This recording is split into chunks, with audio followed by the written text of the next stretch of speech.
So, a warm welcome to the Honorable Vice Chancellor, Sir, Professor K.B. Chandrasekhar Garu. So, Professor K.B. Chandrasekhar Garu is a very distinguished scientist in Andhra Pradesh in the field of chemistry and pharmaceutical sciences.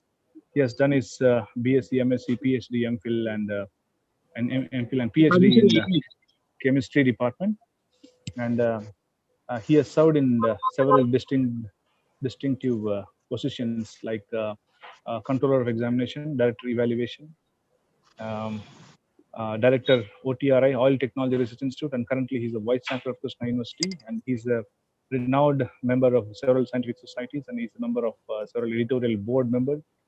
And he has got several awards: a Best Scientist Award, a Best Teacher Award in 2012, and he has published more than 360 research publications during his career. And it's no doubt he's a very renowned scientist in the field of chemistry. I now welcome Professor K.B. Chandrasekhar Garu to give the inaugural address in this regard. Thank you, sir. Please go ahead and give your message. Yes, sir. Thank you, Chari. Yes, sir. Thank you, sir. The Registrar of the Krishna University, the Professor K. Krishna Reddy, the Principal, the Professor N. Usha, Professor Y. K. Sundar Krishna, the Dean, Engineering College, teaching staff, non-teaching staff from the Krishna University campus, and Dr. MRAR PG Center, Nujividu, the distinguished guests and the expert speakers, the Ram Bhoja, Aditya Pundir, the Professor Srinivas, Dr. Tarunam, Professor I.K. Pai, the student fraternity, the ladies and gentlemen. At the outset, the good morning to all of you. I take this opportunity to cordially welcome all of you to this two-day national webinar on climate-friendly and sustainable campuses is jointly organized by the Climate Reality India and Krishna University, Andhra Pradesh, which marks a milestone and a great achievement in the Krishna University's the calendar. The environmental friendly the practices and education should combine to promote the sustainable and eco-friendly the practices in the university campus. The green campus concept offers an institution the opportunity to take the lead in redefining its environmental culture and developing new paradigms by the creating the sustainable solutions to the environmental, the social, and economic needs of mankind. The Krishna University has to work out the time-bound strategies to implement the Green Campus initiatives. These strategies need to be incorporated in the institutional planning and with the aim of developing a clean, the green campus. The every individual at Krishna University should work to foster a culture of a self-sustainability and make the entire campus environmental eco-friendly.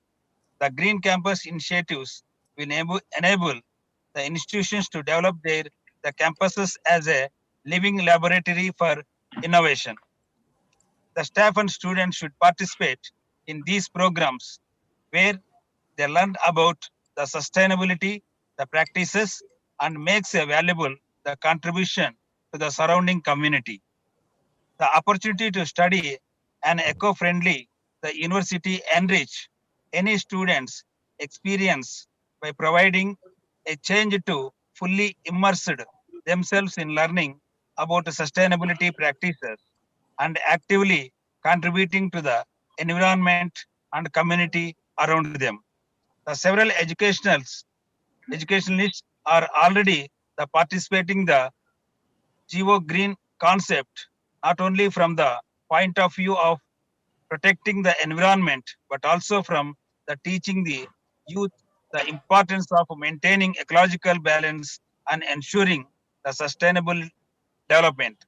I sincerely hope that this 2 days webinar will deliberate and discuss all the different facets of this existing the topic on the climate friendly and sustainable campuses and come up with recommendations that will lead to a better, the healthier and merrier world. I must congratulate the IQAC coordinator and organizing secretary of this webinar, Dr. Brahmachari and Mr. Sheetal, for their untiring efforts to organize this webinar, particularly in selecting the top notch invited speakers and looking forward to anticipating the many more webinars of such kind in a near future. I wish all the best to all the participants of this webinar. Thank you, one and all. Thank you, sir. Thank you for your wonderful message. Thank you, sir. Ms. Sheetal, go ahead with the next proceedings. Yes. Yeah. Thank you, sir, and good morning, everyone. Myself, Sheetal Amtil. I'm working with Climate Reality Project India, and I'll be moderating this webinar and will coordinate between you and our speakers as the webinar will move forward. As you know, this 2 days webinar is on building sustainability and climate action into campuses, be it university level or be it at individual college level. So on this very first day, we will be focusing on the need of building these green campuses and explore on the necessity and try to understand on the various aspects of climate action and sustainability education in the campus. With this, we'll start our first session, which is on understanding climate change. And this session will actually set the context of importance of bringing climate action in your campuses. Session will be taken by Mr. Aditya Pandit, Director South Asia, the Climate Reality Project India. He received his training from Honorable Vice President US Al Gore in 2009 on climate change and was selected for Australian Leadership Awards 2013 in environment. He has worked extensively in the field of climate change and sustainability in India. So with this, may I please request Aditya ji to start his session on climate change. Thank you, Sheetal. Am I audible? Okay, I will just try to share my screen.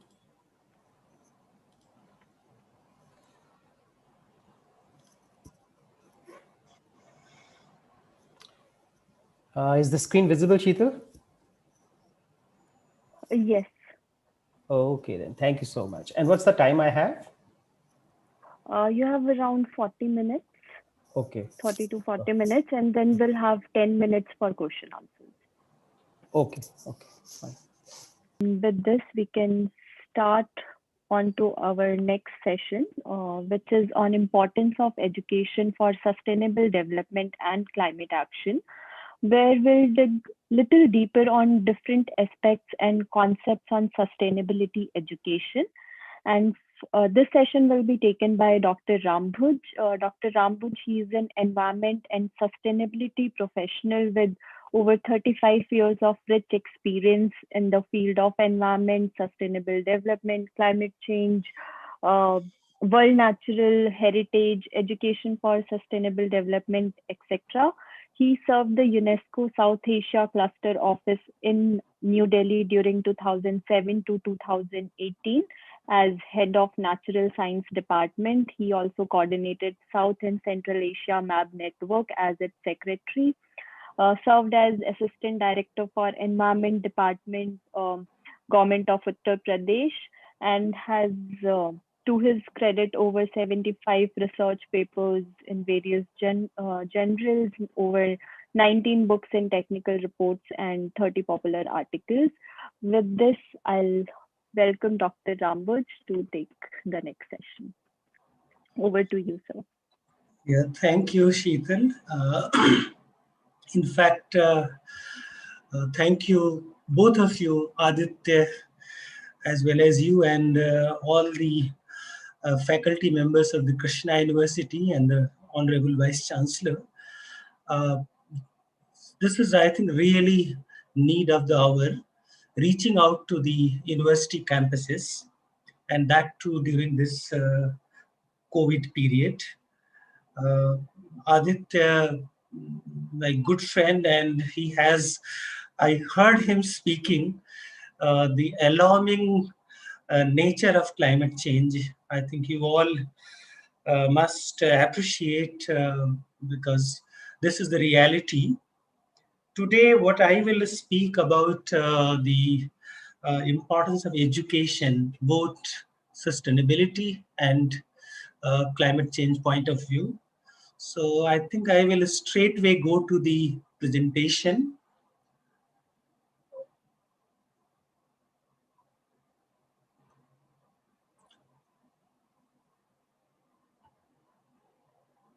And this is the topic today, importance of education for sustainable development and climate action. In fact, 2020, one more month to go. It was to be the super year for environment, but unfortunately, COVID has changed everything. As Aditya was telling, the Paris Agreement, which was signed by most of the parties by 2015, and we have already passed 5 years. So there is mixed progress on this, and 2020 in COP26, which was to begin this November, December, that has been postponed. Similarly, on the biodiversity agenda, SDG Sustainable Development Goals, again, only 10 years are remaining. And from education point of view, education for sustainable development, ESD 2030 framework, that was also a 10-year agenda, which was to be launched.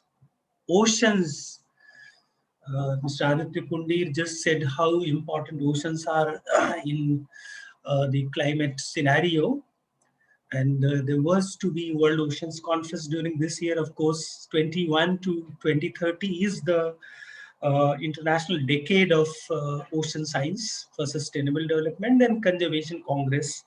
So all these events were lined up for 2020, and which has been, in fact, that's a major setback for environment, 2020, which was to be the super year.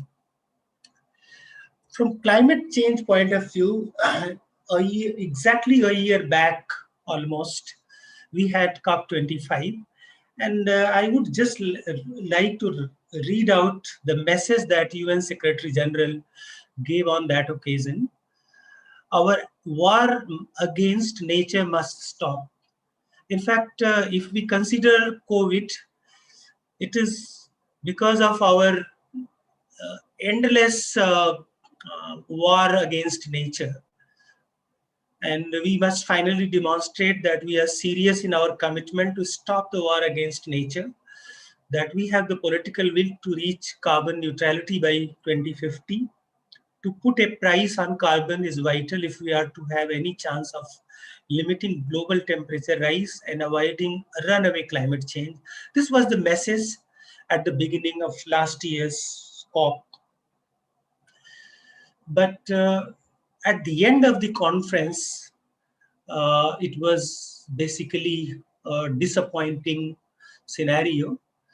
As Secretary General again said, I am disappointed with the results of the COP25. International community lost an important opportunity to show increased ambition on mitigation, adaptation, and finance to tackle the climate crisis. But we must not give up and will not give up. I am more determined than ever to work for 2020 to be the year in which all countries commit to do what science tells us is necessary to reach carbon neutrality in 2050 and in no more than 1.5 degrees temperature rise. Hashtag climate action. This was the statement. In fact, very disappointing, but on the other hand, ray of hope for the 2020. And I hope now we must all make efforts for 2021 because time is very, very limited. Only 10 years remaining to reach at least 40 to 60% emission cuts by 2030. If we want really to achieve 1.5 degrees temperature rise, that we want to cap the temperature rise up within 1.5 degrees by 2030. Climate emergency is Oxford Dictionary's 2019 word of the year. This is another word, which is climate emergency. In fact, is a situation which urgent action is required to reduce or halt climate change and avoid potentially irreversible environmental damage resulting from it. From the previous presentation, you could just realize how difficult situation is, and really it is emergency. This year in April, we celebrated Earth Day's Golden Jubilee, and this was devoted to climate action, and there was digital mass mobilization.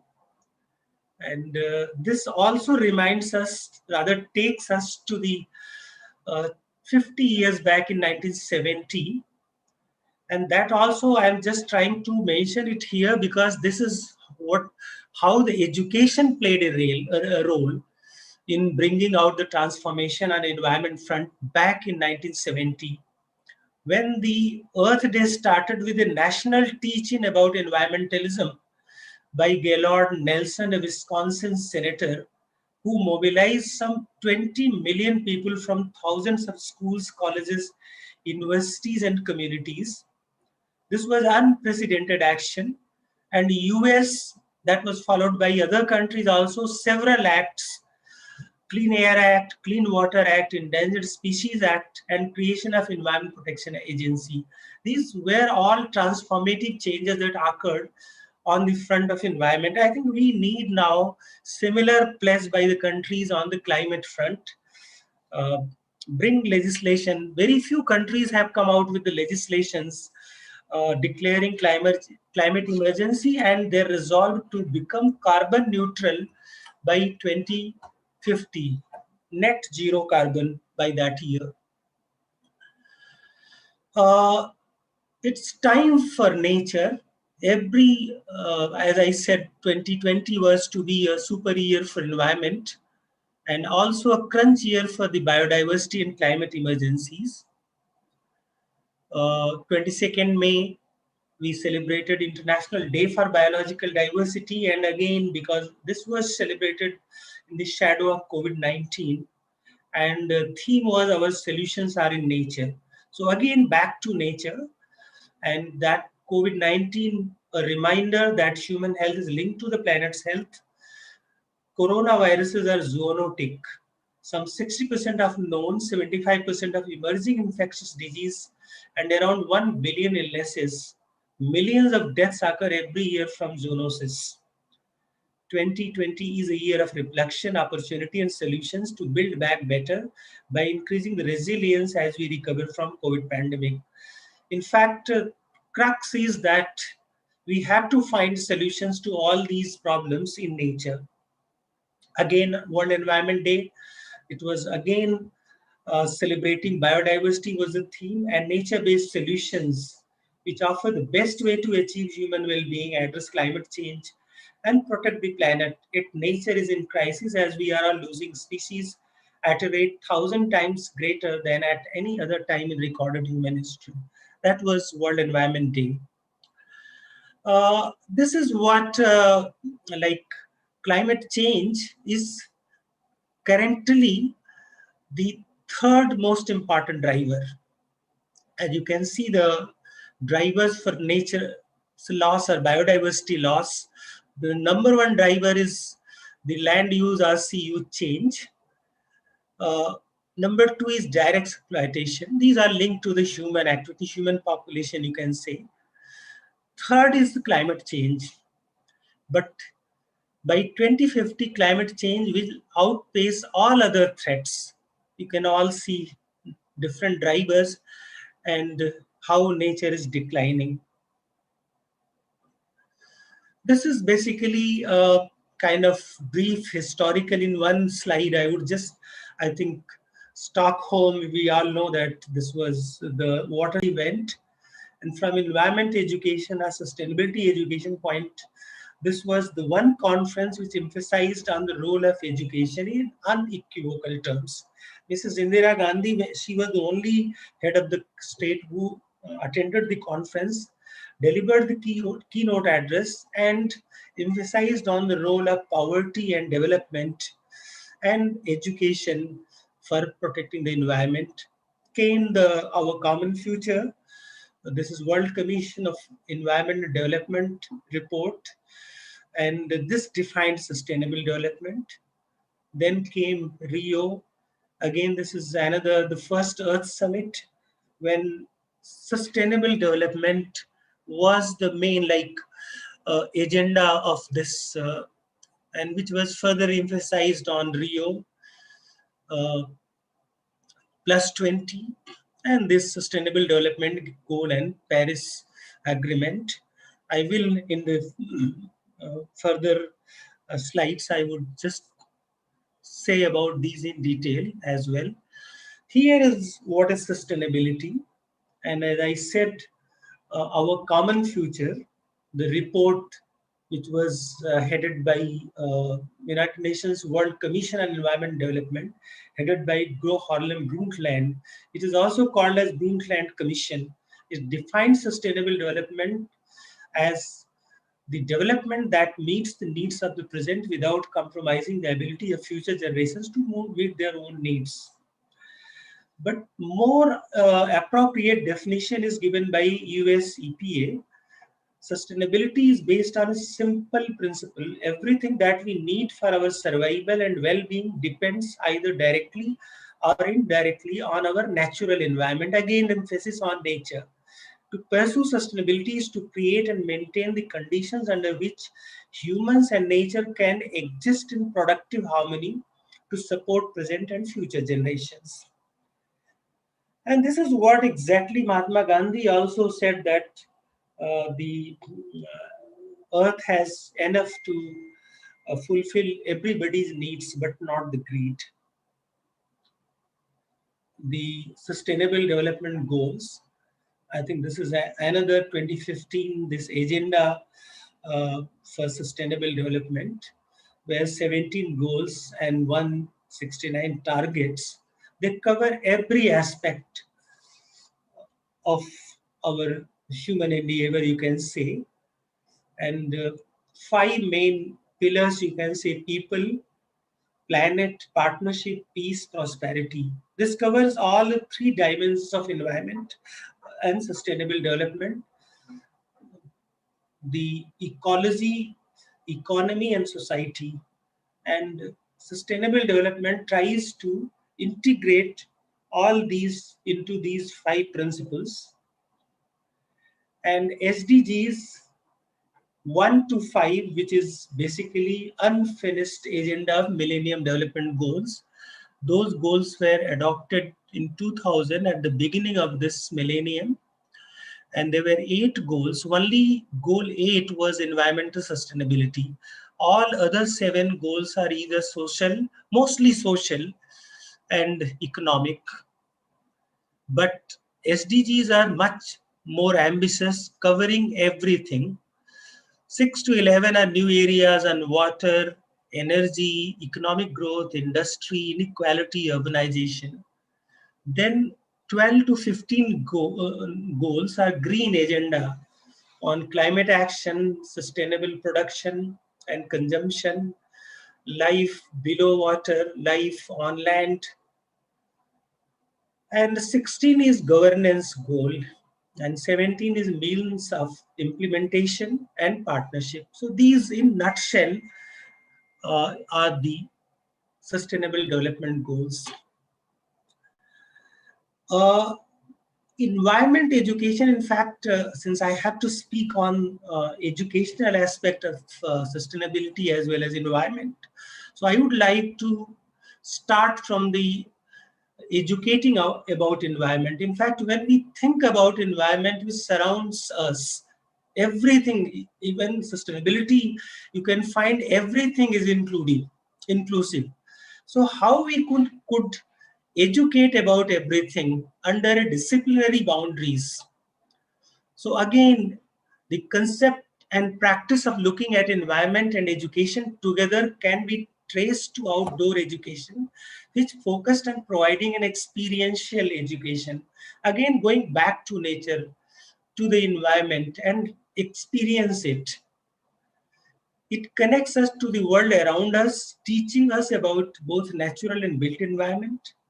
It raises awareness of issues impacting the environment upon which we all depend, as well as action we can take to improve and sustain it. There are many approaches. Bring nature into the classroom, take students outside to learn, or find impromptu teachable moments on a nature walk with our families. So everything is environmental, it's lifelong.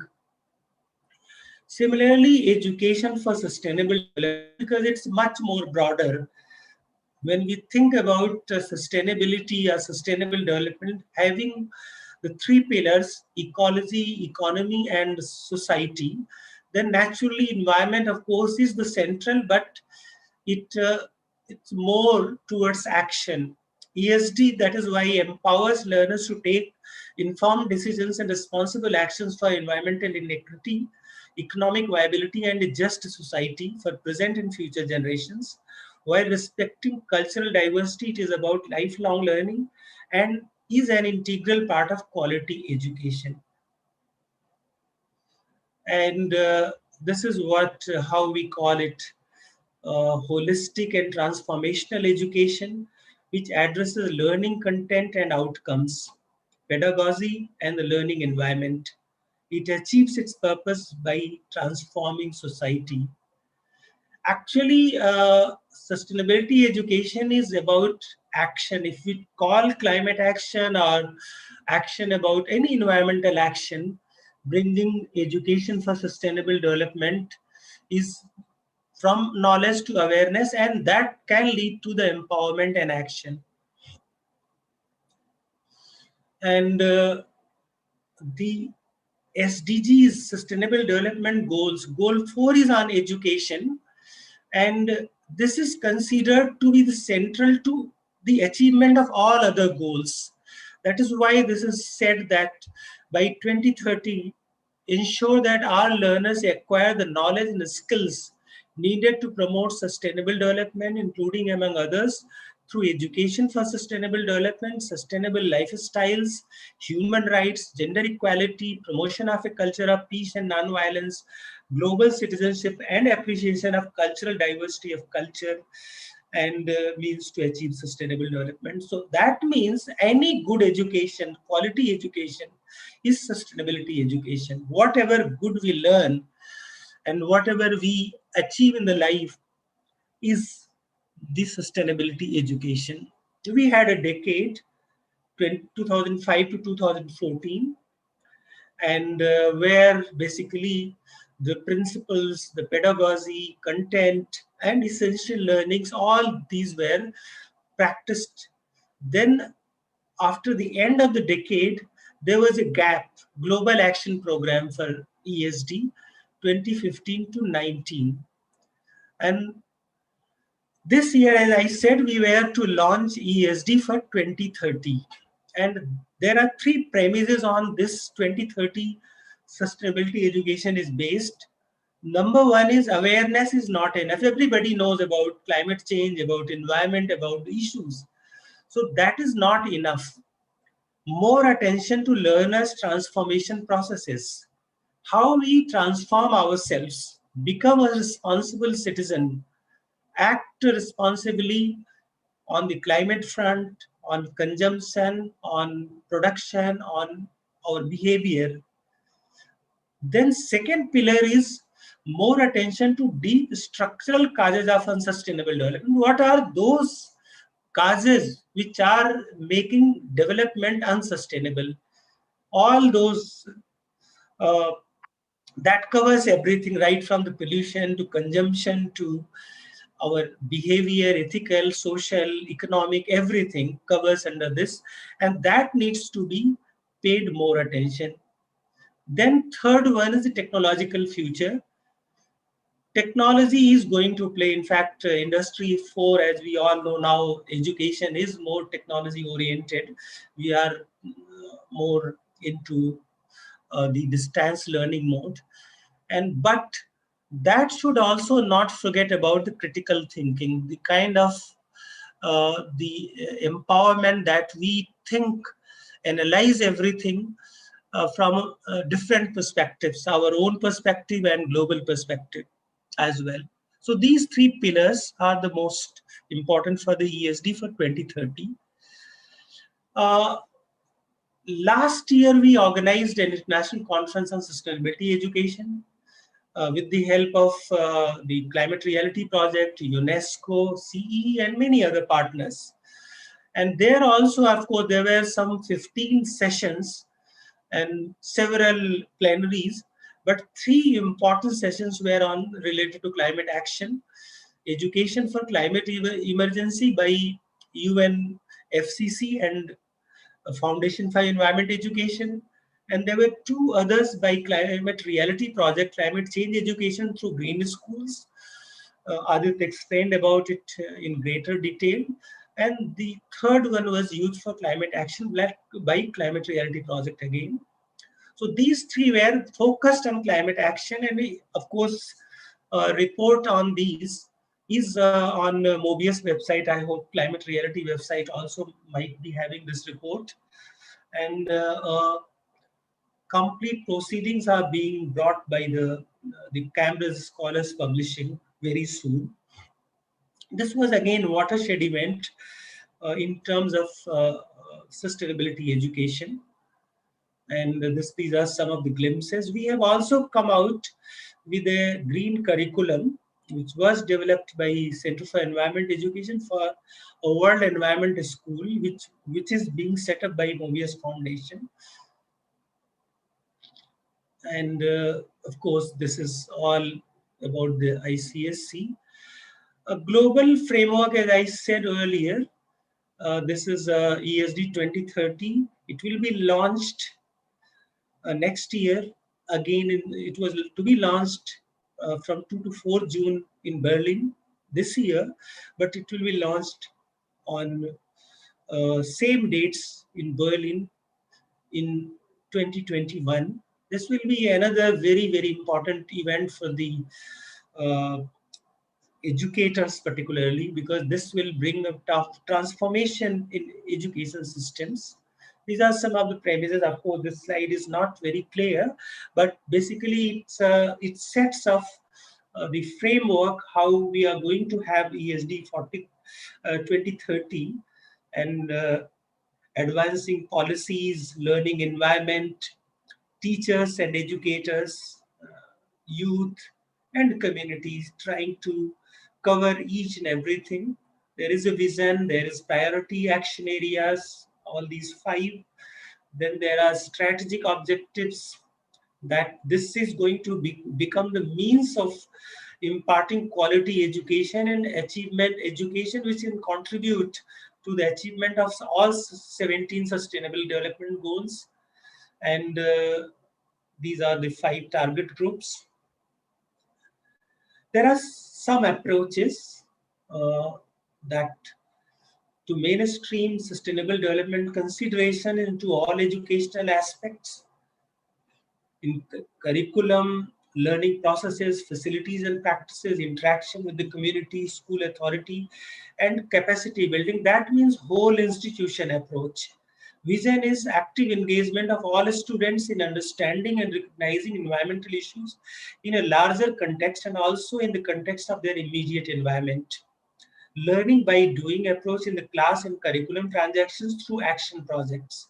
Again, the whole emphasis on ESD is on action. There are several approaches and these are being implemented in various ways: environment education, ESD, climate change education, biodiversity education, nature education, education for global citizenship, Earth Charter, values education, education which is called as value-based, eco schools, green schools. And these are in several ways: interdisciplinary learning, action projects, community knowledge, team projects, resource use, teaching and learning methods, several approaches. endless. It also depends on teachers and institutions' creativity and capabilities, how we can enhance creativity, imagination, and enthusiasm. Hands-on interactive learning sparks the imagination and unlocks creativity. Learning transcends the classroom. Opportunities for experiential learning enables to make connections in the real world, then builds critical creative thinking and decision making skills. Very research, investigate, analyze, take decisions about complex environmental issues, then promotes compassion and understanding. And that is what tolerance of different points of view and different cultures. That means becoming global citizenship. Nature exposure promotes healthy lifestyle. In fact, this is very important currently in the COVID time. Everybody is talking about building immunity, resilience, and all those healthy lifestyles.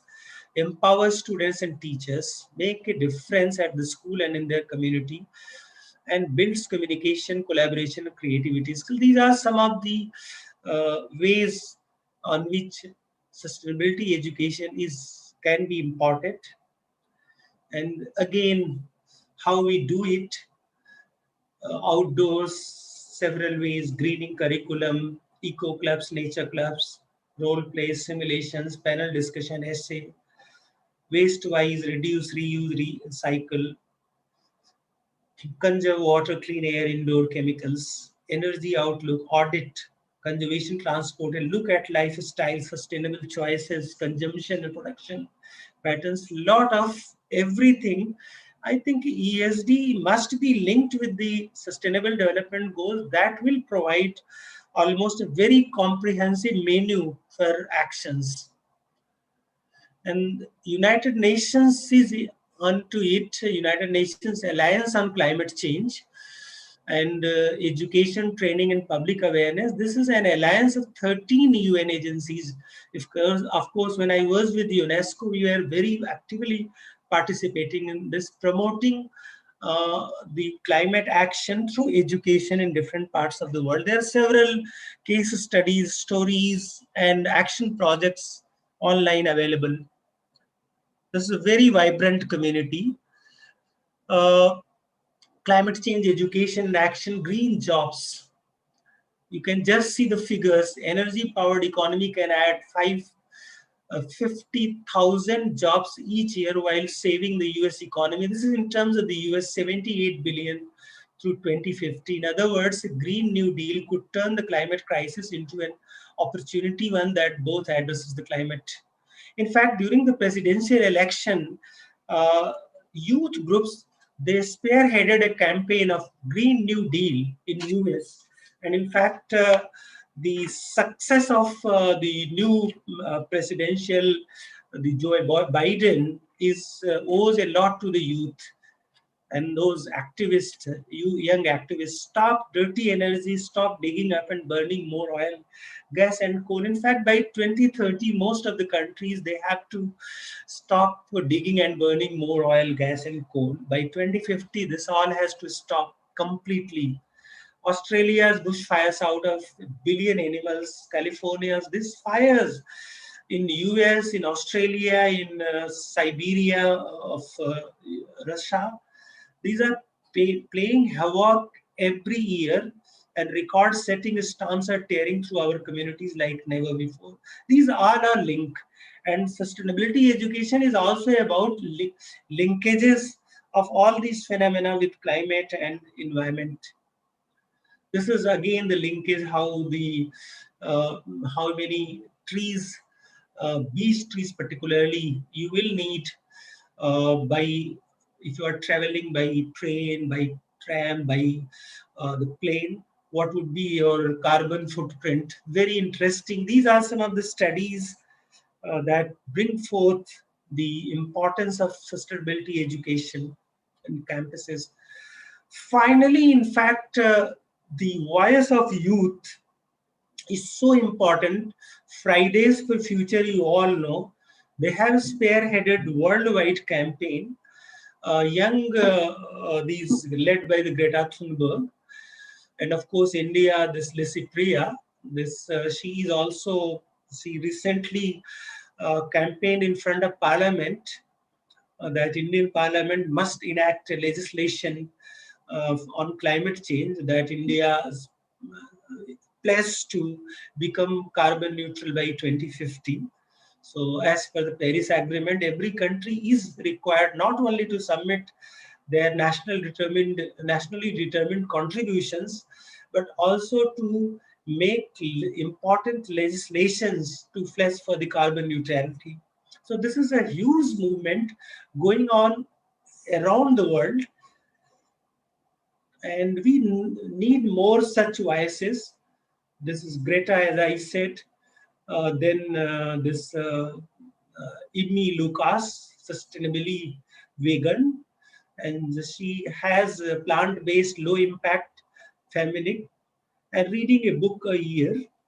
And this is again very important movement on sustainable lifestyles.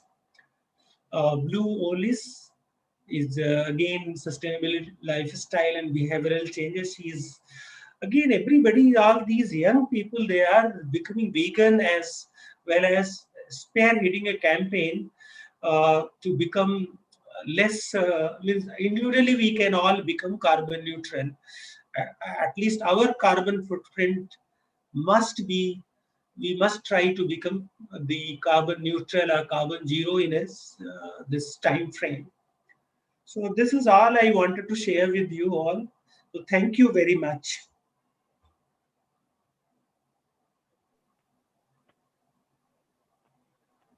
Thank you, sir. It was very informative session on sustainability education. So with this, we'll take one or two questions because we are anyways behind schedule. So, and I can see two questions which are there, and I think Aditya, they both are directed towards you. One is what is the role of El Nino effect? Okay. And another one is if kindly suggest us the role of agriculture waste and poultry waste in managing climate crisis. Okay, regarding the first question of El Nino, see, El Nino is actually a natural phenomenon.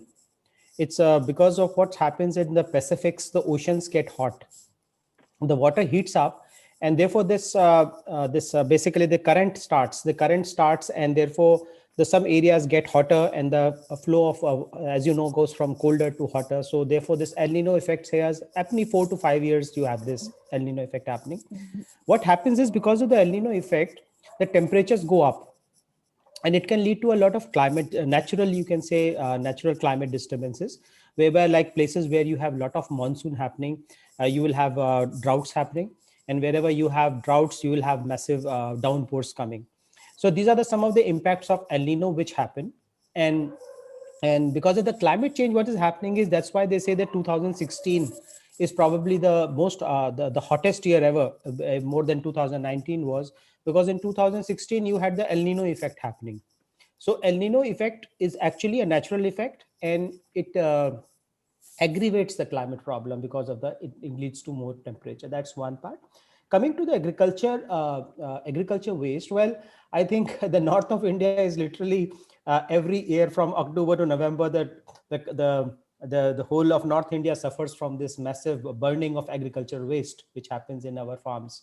And this burning of agricultural waste leads to a lot of pollution, and a lot of like you say, these what you see, the thick smoke in the air. People say it has even reached, sometimes it reaches down to Andhra Pradesh, and even Tamil Nadu it reaches with the air movement.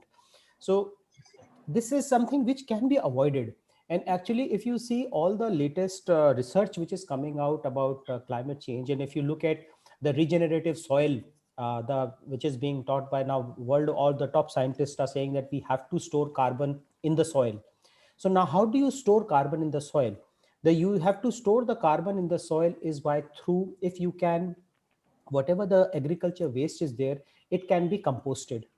Because what is happens is, whenever we are producing, we are losing carbon, nitrogen, phosphorus, and whenever we are burning, we are just putting, the burnt is nothing but carbon left.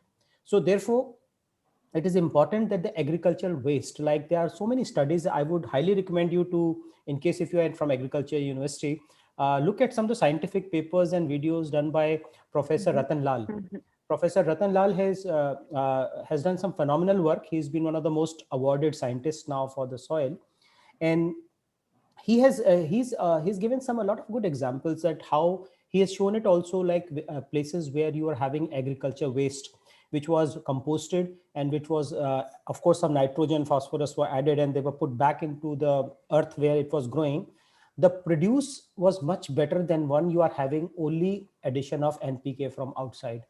So therefore, it is always better when we are talking about agricultural waste. And the latest experiment by Indian Agriculture Research Institute of Delhi, PUSA Institute as they normally it is called, the PUSA Institute has come out with a solution where if you put it on the agriculture waste in a field after cutting, it in within 15 to 30 days, it turns into compost.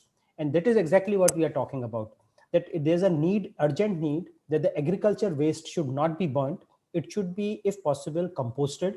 Even when you are taking agriculture waste and burning it, it is not a good solution. It's a very expensive price we are paying for the soil. So to enrich the soil and to get it into the best possible condition for taking more agriculture produce out of it, it is very important that we are uh, able to put it back in the form of compost into the soil. Um, Thank you, Aditya. We have couple of more questions, but I think because of the time constraint, we can take those questions tomorrow because we also have session tomorrow. So we'll take those questions tomorrow. And with this, we'll quickly move towards the last part of today's session. Let me just quickly share my screen. So, in this last part, in this last session, I would like to talk to you more about the green campuses. What can be those few things we can do to build sustainability and climate action in your own campus?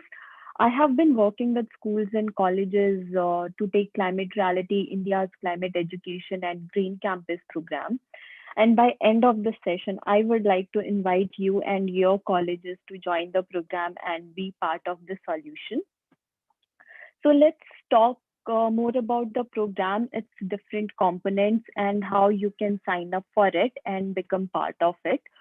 Green Campus program enables colleges and schools to conserve natural resources, use less water, optimize energy efficiency, help in generating less waste, teaching about climate change and other sustainability issues, and address the well-being of your students as compared to any conventional campus. So we have divided the Green Campus program into three parts for ease, and it covers from awareness to action component. The first part starts with awareness, which includes climate education, and where you all play a very important role as an educator because you have been teaching and guiding your students throughout. And with every new session or passing year, you have more young minds coming to you as your student. So if you can talk to them or teach them about issues like climate change and what are the different solutions available, I'm sure that when they go out of the college, they'll be an informed citizen, responsible consumers, and also wise decision makers. So, our aim at Climate Reality India is to empower educators like you. And we are doing this by conducting various teachers training workshop on climate change, where we talk to teachers about climate change and sustainable development so that they can further talk to their students about it in the form of climate science and different solutions. And you can do this in through different ways, like you can talk to them about what are the sources of climate change or taking lectures on various solutions available, like a lecture on solar and workshop on rainwater harvesting, how it works, and many other things. So this is the structure we follow for our teachers training program with schools and colleges. It starts with a workshop on climate change where all the teaching staff from individual college or school is invited to join the workshop. Various resources are also shared during these workshops. And after the workshop it's generally 1 to 2 hours of workshop with the teachers. And after this workshop, interested teachers who are willing to know more are also invited to join the online course. It's a small MOOC for teachers to gain more information. And after this, one can download its own certificate after completion of the course. And then we request these trained teachers from the workshop now to take lecture or maybe any other action oriented activities, or as Dr. Rambut suggested, learning by doing activities with your students. And once you have done this, then there is also an online course for on climate change for students where your students can also opt for it. And there are many examples where institutes have come together to build awareness campaigns or further skill building workshops involving their students. For example, like on your screen, you'll see on one side there is an organic farming workshop conducted by a college in rural setting, and on other side you'll see there is another one. They organized a marathon for air pollution awareness in urban setting. So there are couple of ways you can, it's either through these kind of awareness campaigns or through lectures, you can reach out to your students. Uh, so far, we have reached over 7,000 teachers across India, covering states like Maharashtra, Odisha, Himachal, Tamil Nadu. And these teachers are now taking climate education further in their campuses. So if you want to conduct a workshop for all your teachers or teaching staff in your campus, you can always write to us. I will put our email ID in the chat box, and we'll be happy to take online workshop for your teachers or teaching staff in your college and campus. The next part of the program is action. This is the step 2. This means improving on the physical space and infrastructure development so that your college can serve, again, as Aditya mentioned, as living lab of learning for your students. The concept your students learn in the classroom, they can actually see those solutions implemented in the campus itself. So under Green Campus program, we have 5 domains where colleges are working on improving their infrastructure. And these are clean energy, biodiversity, water conservation, waste management, and air quality. I will talk about all these 5 domains very briefly, but we will hear in details about how other university campuses are doing it, practically doing it tomorrow in the form of case studies. They'll be presenting it, and will be joined by Climate Center at Sri Sri University, Terry University, and Goa University. They'll be presenting the case study, how they are actually implementing these things in their own campus. So just quickly taking through the few steps which can be done in the campus based on these 5 domains is, first, we can adopt the use of renewable technology or clean energy. We can simply start by small installation, maybe just covering the need of your computer lab or any other lab by solar energy. Then having LED bulbs or using energy efficient appliances which have star rating. And then also by conducting energy audits for your campus and involving students in such audits. The next is having green area. Ensure that at least 20% of your campus area is green. And colleges can develop different kind of special gardeners or for educational purpose of your students only, and then keep having more and more plantation drives and drives to promote local biodiversity of your area. The next domain or the thing that you can work is water. We know that it's a very scarce resource now. So take steps toward water conservation. Again, starting with rainwater harvesting is one good way, and then teaching to your student that how it actually works, showing it to them practically could be another thing. Then having water efficient fixtures in your campus, then conducting water audits with your students are few other things.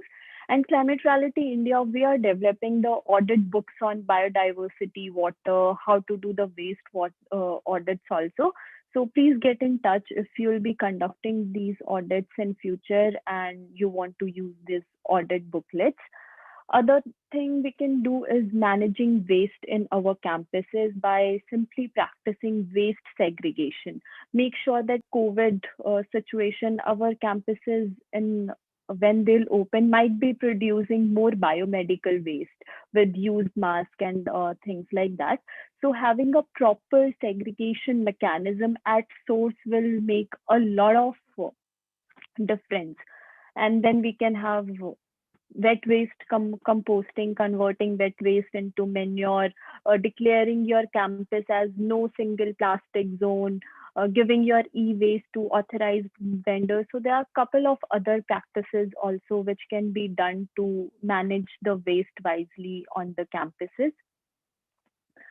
So after campuses, they work on the action part and make the changes. They are invited for the Green Campus Award. This is done after receiving proper documentation and audit reports submitted by the campus. And at Climate Reality, we handhold campuses in preparing this data and by giving them the proper format. And this program, Green Campus program, it's a continuous process where campuses, they keep improving year by year. They set their own annual targets and then they work on them. And some of the colleges who have already signed up for the Green Campus program are Kirti College from Mumbai, Ferguson College, and IMDR College from Pune. So these are the few college campuses who are already working with us and have signed up for the Green Campus program. Apart from this, we keep coming up with the various activities and competition for youth to engage them for green campuses. And one such competition is Youth for Earth, which is focused on climate action by youth on ground. We concluded this event 2 months back, and now soon we will be coming up with the second version. So we'll keep you updated where again you can engage your college students through these programs. So this is actually all from my side, but please feel free to get in touch with me in case you are interested in organizing teachers training workshop for your own college or school, or if you want to know more about Green Campus program and how you can sign up for the program and what are the steps involved, I'll be happy to help you individually. So thank you everyone. And before we wind up today's session, I would like to announce that please join tomorrow's session by using the same link which you have used today, and we'll start the session at the same time, 11 o'clock. And as I mentioned that tomorrow's session will be even going to be more interesting as you will be hearing from the universities, their first-hand experience, ideas, and various things which they have been practicing on the ground. So tune in at the same time using same link. Again, certificates would be provided tomorrow at the end of the program. And with this, maybe again, I would like to request Mr. Pindi to share his ending remarks with the participants. Thank you, Sheetal. Okay. Thank you, Sheetal. It was we are very thankful to Dr. Rampuj for coming first, giving his thoughts, and his thoughts are very valuable. And we are also very thankful to everyone who came today to listen. And of course, I know there was not much of participation because being a webinar mode, I think we are missing it out on COVID.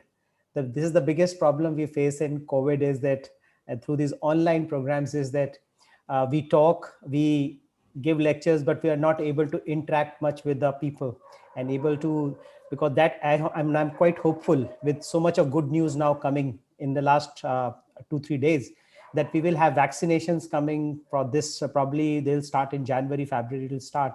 So I think it will be possible to again awareness and knowing about everything. Everybody knows about it. And I know such August people who are attending this webinar, all are professors, a lot of them are PhDs. So they all know what is climate change. They know what's the problem, what are the solutions.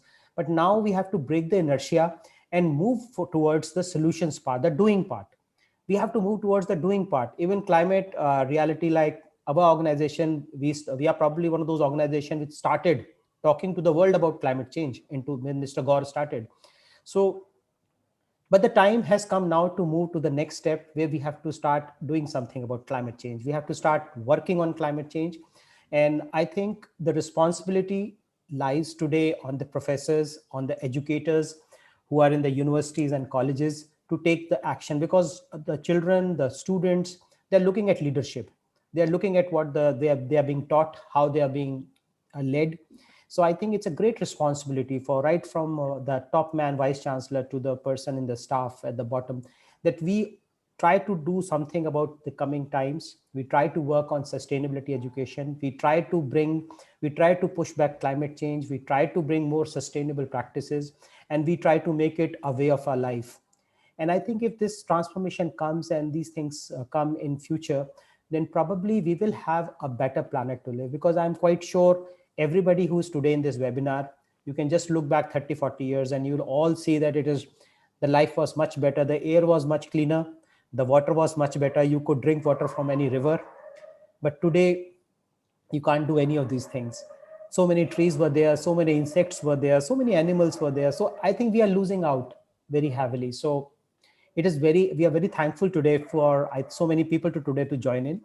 And tomorrow will be definitely, as Sheetal said, would be a very interesting session on practicals, like how it is being done in Goa, how Terry is doing it in Delhi. So these Thank you, everyone.